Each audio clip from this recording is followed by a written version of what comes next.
Hey Yellowknife, it's Tuesday and that means Tuesdays on the road with Mike. Thanks for joining me in my mobile office.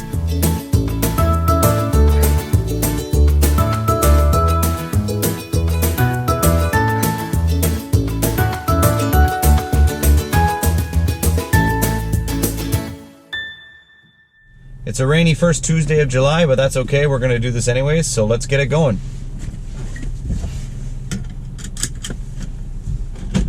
So with Canada Day yesterday, July 1st, that officially means that the first 6 months of the year are in the books, and that makes today the perfect time to talk about some of our first half numbers in Yellowknife. And it was a pretty good first half by all accounts. Ran the numbers this morning. Thought it'd be a great time to talk about them with you guys here on the road today. You want to know all the in-depth numbers, then please shoot me a message with your email and get signed up to my email newsletter. I provide all the stats and the breakdown to all of my clients and subscribers on a monthly basis, so you can always have this information at your fingertips. So what did the first half of 2019 look like in the Yellowknife real estate market? Good is the easiest word that I can use to describe it. So 143 properties were sold in the first 6 months of 2019. That compares to 114 of the first 6 months of 2018. So a pretty substantial increase of 25% over last year. Because of that increase in volume, we did see a slight drop in the average price. The average price on a home fell about 7%, dropping from $437,446 to $402,976. But that's largely going to be attributable to the fact that we sold 25% more properties this year. The higher number of properties are going to bring that average down. But a deep dive into those numbers, when they look at different segments like single-family dwellings or manufactured homes, shows that average prices are actually stable, if not up. And with that increase of number of properties sold, obviously comes an increase in volume, and a pretty significant increase in volume at that. We saw our volume increase over the same time period last year by 15%. In the first 6 months last year, we did about $49.8 million in volume. Whereas in the first 6 months of this year, 2019, we've done $57.6 million in volume.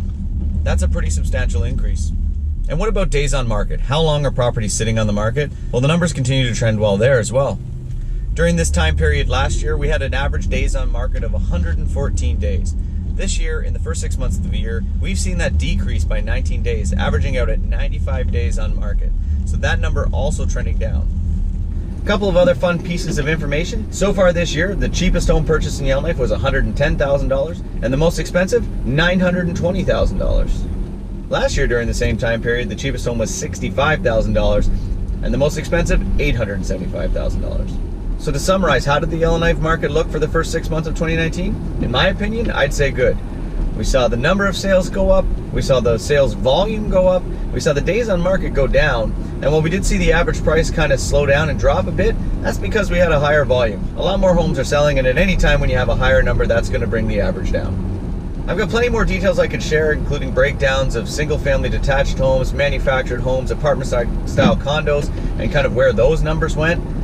For that, you're going to have to reach out to me and get on my newsletter list.